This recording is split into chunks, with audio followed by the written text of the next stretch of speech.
Milica, to ćete sada da vidite, ekskluzivno otkriva koliko para su joj dužni, šta su joj obećali, šta su joj slagali, šta su joj rekli. Anđela je mnogo šta dobila. Ona dobije uvijek na svoje. Ona uvijek na svoje dobije. Ja sam srećna što imam Barbaru i sve ostalo i sve super, ali ja njega samo smatram bukvalno kao donora. On je prodana duša. Vi znate da on dete je pravio zarad realitija, zarad 100.000. Zašto sam besna i ljuta? Zato što se deca prave bez očeva. Ali hoću vam kažem, kada se vi stvarno istripujete, zabrinute za nešto tamo, vama bre nije dobro bre. Vama nije do života. I to je to. Zoljander traži parice velike, prvo da mu se da mu se, jer je više puta onako izigran pa je ostao bez dinara, a sada će da mu daju lepo parice i da mu kažu šta treba da uradi za te pare. Vidjeli ste, svi su uništeni. Zašto? Taj reality ne donosi dobro. Počelu da iznose prljavi veš iz reality. Zašto? Zato što Miljana je rekla da su joj ovo oteli. Milica, to ćete sada da vidite, ekskluzivno otkriva koliko para su joj dužni, šta su joj obećali, šta su joj slagali, šta su joj rekli. Šta je onda saznala za Terzu, da je Terza imao dodatne neke tamo dogovore s kim, šta, kako, sve, neko cak, cak, cak, cak, cak. Ona no para, no beba, no, da nema TikToka, glad. Terza voli poršelinu. Sjećate se početka, dan početka realitija, kada je Maru dobio otac od Miljane. Sada sve na dlanu, kako je bilo, dobio pare, ko je dobio pare, gdje su njihove pare? Onda otkrivaju šta je Anđela dobila. Tata. Anđela je mnogo šta dobila. Ona dobije uvijek na svoje. Ona uvijek na svoje dobije. Ovo je znači došlo u tu fazu ludla, opšteg ludla, da shvatate da su tamo ljudi kao u zatvoru. Oni kad izađu trebaju stvarno psihologa. Što nego nije Paja. Paja nema. A Paja nema. I idemo dalje. Gastos izgubio sve. Sve sada pogledajte u nastavku. Žao mi je Milice. Milice, Zola ti je nudio Njemačku, nudio sve. Pa uzeš je ponovo Zolu zapare. I to ćete sada vidite koliko je sad Zola dobio. Koka. Koka frontale. Frontale koka.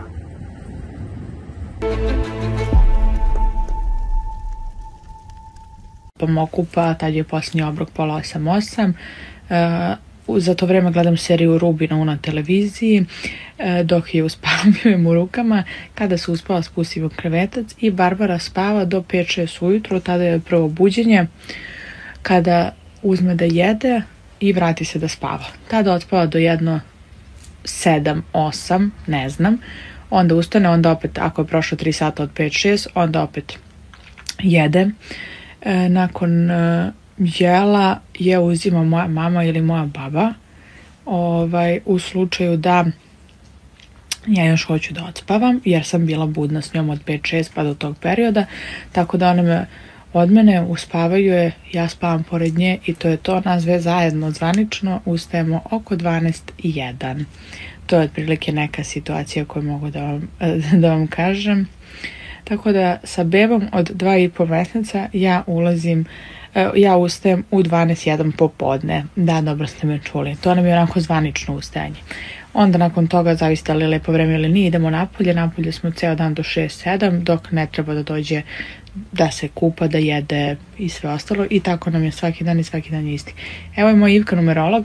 Danas sam je reklamirala, tako da zapratite Ivku. Neka je pinuje samo neko od mojih moderatora, neki Ivka ostavi komentar. Ivka je meni pogodila sve i svašta. Naravno ne mogu da vam odgovaram na pitanje šta ti je pogodila, to su neke privatne stvari, malo mi je bez veze pričam o tome, ali nešto ću vam otkriti uskoro, pošto će to verovatno tako i da se desi. To mi je davno rekla, u oktobru mi još rekla neku situaciju u aprilu, tako da vi znate da sam, reći ću vam da sam ja podnala neke tužbe Tako da te tužbe će pojedinim osobama stići u aprilu, a Ivka mi je baš u oktobru rekla da ću u aprilu imati te neke sudske procese. Tako da otprilike znate o čemu se radi, o kome se radi, tako da zapratite Ivku. Idemo dalje. Ću da proverim da li je bilo još neko. Kome se ne sviđa, opet vam kažem, može da ide. Malo sam odužila, nisam mislila da će ovoliko da traje. Ja pa ti. Znači uvijek prvo idem ja pa ti. Ja pa ti. Bože, šta ja izjevim, brate, sve, to je hit. Dobro, baš je odešlo viralno je. Ali meni to, ja sećam se ova... Nebitno. Viralno, full cool top klipovi, smiješni klipovi, ostalo. Blančuga, buraz. Sad vidim da sam. Aha, nisam odgovorila. Imam dosta vas me pitalo ko mi je favorit u realitiju. Favorit mi je bio Kadra. To znate, zato što mi je bio onako specifičan s komentarima bla bla bla, ugasio se posle i to, ali mi je mnogo privlačio pažnju, baš mnogo. Da li možda i zbog naglaska, da li ne znam, ali Kadra mi se baš dopao, naravno pored toga Ukica moj i ostalo, ali ne mogu Ukicu, mislim to mi je svakako pristrasno, što se Ukice tiče, mislim naravno drug mi je, volim ga, obožavam ga i naravno da mi je favorit, kao iste neke, to se tiče mene kao gledalaca realitija, moj favorit je Karić, to sam i rekla tamo da bih voljela da on pobedi, iako znam da on neće pobediti, znam koji tip ličnosti, profila tamo pobeđuje i sve ostalo, kao što znate i vi, ali voljela bih da, zašto mi je favorit, zato što on mene nije poznavao, mislim, poznavali smo se mi u smislu, zna on ko sam ja, znam ja ko je on i što se tiče realitija i ovako po gradu dešavanja i situacije, znamo dosta tih ljudi jer smo iz istog grada, izlazili smo i on i ja i tako dalje, ali nismo se uopšte nikad sretali, nešto blejali ili bilo šta drugo. Ali on neko ko je ovu morbidnost i boleščinu komentarisao najrealnije i evo ga, Kadra mi je tu. Ljubim te, ljubi Kadra. Ja sam srećna što imam Barbaru i sve ostalo i sve super, ali ja njega samo smatram bukvalno kao donora. Eto, i to je to. Donor, tako je mogo da bude bilo koji, ja da sam to htela, ja bih uzela semenu tečnost od bilo koga i to je to. Da li će Terzić vidjeti bebu, da li su vidjeli bebu, njegova porodica u stvari, nisu je vidjeli, niti će vidjeti zato što sa njima čovjek ne može i to je to. Ne želim da ih vređam, previše sam im dala na značaju, njegov brat je onako željan medija, ja ne želim da dosta je njih išlo po medijima preko mene, sada nepotrebno, ne jer sam ja neka riba ili nešto, nego zato što ljudi su bolesni za medijima, ja sam to tek vidjela od kad sam ušla u reality, ja stvarno ne mogu govorim da je to tako i da toliko ljudi postoji, ali evo vidite i sad kad gledate reality, koliko tu ima reality fanatika, ja iako sam gledala reality, ja stvarno nisam bila toliki fanatik, tako da tek su mi te sad stvari jasnije, tako da vidim ovdje par komentara, ne mogu da iščitam, ne možeš da mu zabraniš da vidi dete. Ja mogu šta ja hoću. A čak mogu da budem toliko bezobrazna da odem sa detetom u Kanadu kod strica mog, da živim tamo i da me ne vidi nikad više u životu. Eto, ako vas tako zanima, ako ćete da idete u ekstreme, a vi znate da ja mogu da idem u ozbiljne ekstreme, tako da moj stric rođen brat živi u Kanadi i ja sad, ako mi se digne, uzmem lepo dete i odem u Kanadu, jer mi njegov potpis ne treba, on je njen lice, on ne postoji, dete je moje, ja sam majka tom detetu. Na što liči to kao, ne možeš da mu zabraniš, pa ko sam ja? Šta, vi kao da to nije moja ćerka, nego kao neka tamo i kao ti ne možeš da mu zabraniš vidi svoje dete. Ko je njegovo dete? Ko je njegovo dete? Njemu da je stalo bilo do tog deteta, on ne bi uradio to što je uradio. Njega bolo ću ja njega da izvedem napolje da vidi ili ne. Jedra bih se ponašala da sam na njihovom mestu, ali oni su kao u gasu, kao idemo reality, kao poraz koji reality, sad ću vam reći situaciju. Prošle godine pred Novu godinu, pošto moja baka je bolesna, ne ovo što živi sa mnom, tatina majka, nebitno, bolesna je, ja sam ušla u reality, znala sam da je žena bolesna, nebitno, žena je starija, ali eto, mene su uhvatili neki pundravci bili, mislim novembar, decembar, ceo period, nisam imala kontakt sa mojima do Nove godine, zato što mi je rođena u januaru i desila se ta situacija da je baka, da sam se nešto istripala oko babe, da se nešto desilo, da me nije javljeno, znate na što mislim. I ja nisam bila dobro i tu sam i na kapi sam pitala i tražila, oni su mislili kao WTF i ja nisam znala da li bi mi neko javio da se desilo nešto najgore, bože mu procijela što vam ovo pričam, ali zato što je baba u pitanju, a pre ulaska se stvarno nisam raspitivala o tim stvarima. Ja nisam mogla da dođem sebi, ja sam tako upala u kanal, depresiju. Dosta vas mene nije ni pratilo u sedmici, ali oni koji su me pratili u sedmici znaju o čemu pričam, verovatno.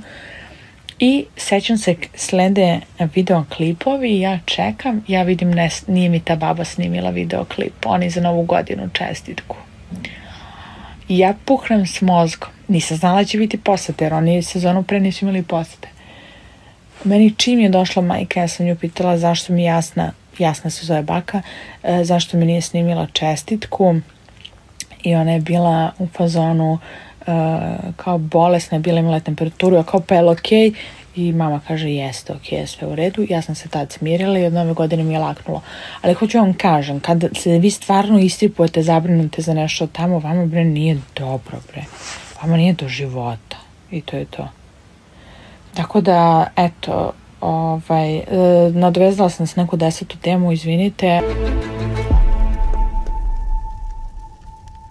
Od nekih babetina tamo koje zovu Miljanu i raznose razne tračeve, pričaju sve i svašta, one sve znaju i tako. Čuju se sa jednima pa sa drugima, pa onda rekla, kazala, prenose ovaj rekao ovo, onaj rekao ono i tako. I danas je do Miljane stigla informacija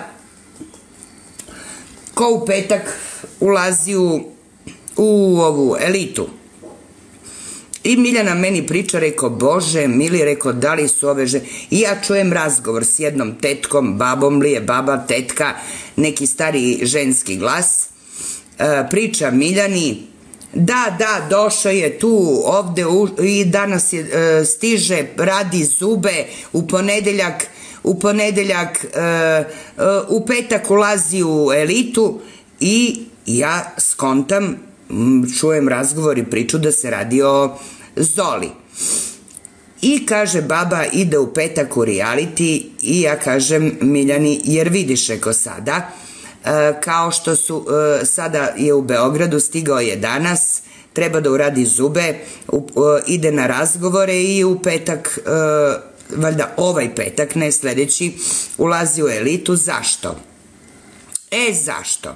Pogledajte sada, to on je prodana duša, vi znate da on dete je pravio zarad realitija, zarad 100.000 ečno, taj je u stanju da uradi, ne samo on, ima tamo puno takvih, ali on je jedan od vodećih, taj bi prodao rođenu majku, taj ne razmišlja o ni o čemu ako je u pitanju novac, znači gde je novac, nego u realitiju.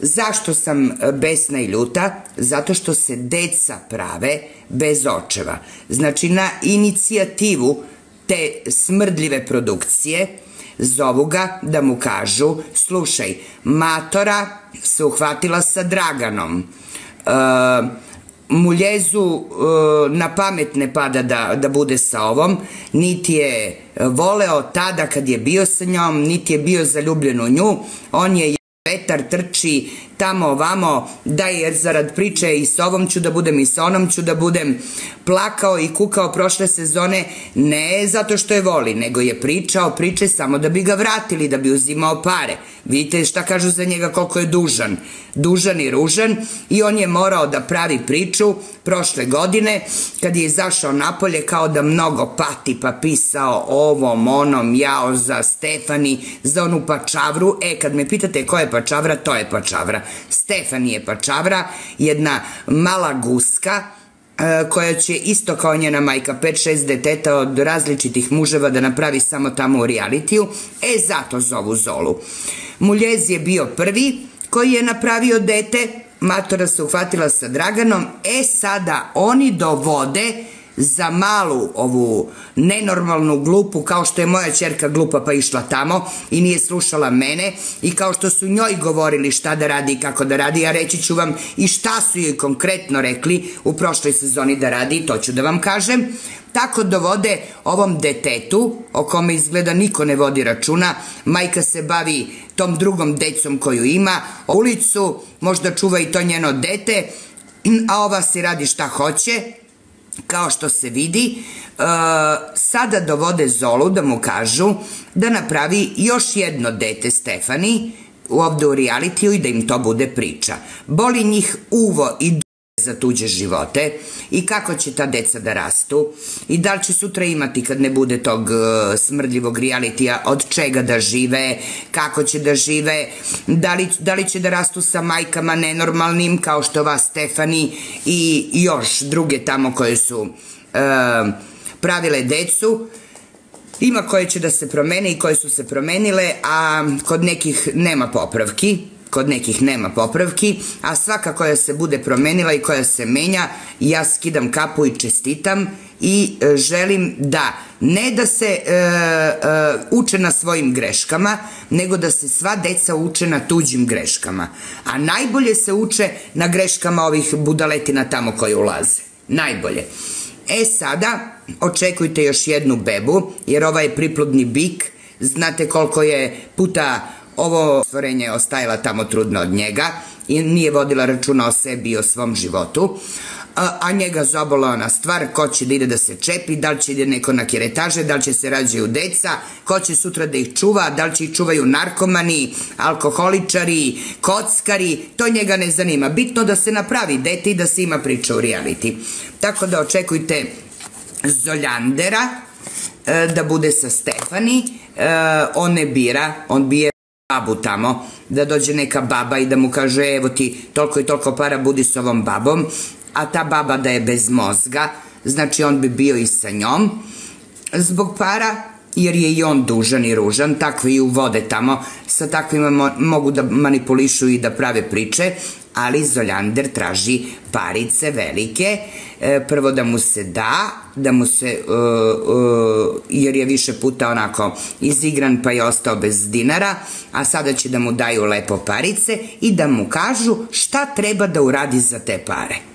Znate, oni treba da mu kažu da bi on znao i on se onda drži toga, on ulazi i kao on je zaljubljen, on ima devojku tamo, pričaju svi u Švajcarskoj, neku tamo koju voli, sa kojom živi, otvara tamo nešto, ne znam ni ja šta, kafići ili su restorani, da li su klubovi, nije ni bitno, uglavnom ne da me zovete, rekla sam, ne me zovete, ne i uopšte, pričam ljudima, jer su ovi nenormalni.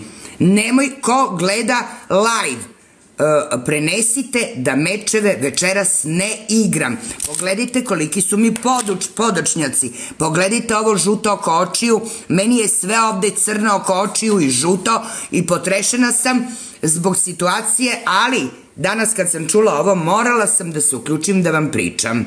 Da, moram da vam pričam, da znate o čemu se radi i kako se radi. Ja sam jedina tamo bila iskrena i ovo moje nenormalno detište koje je išlo tamo i iskreno radila sve, iskreno volela i zaljubljivala se, a nije slušala mene. Vidjeli ste, svi su uništeni. Zašto? Taj reality ne donosi dobro. Osim nasilja, stresa, šta im je donio? Bol veliki, patnju. A svi mamne ninga, funga, no money. Zašto? Žao mi je Milice. Milica je u telefonskom razgovoru rekla ovo. Kud i kad upoznate jesu.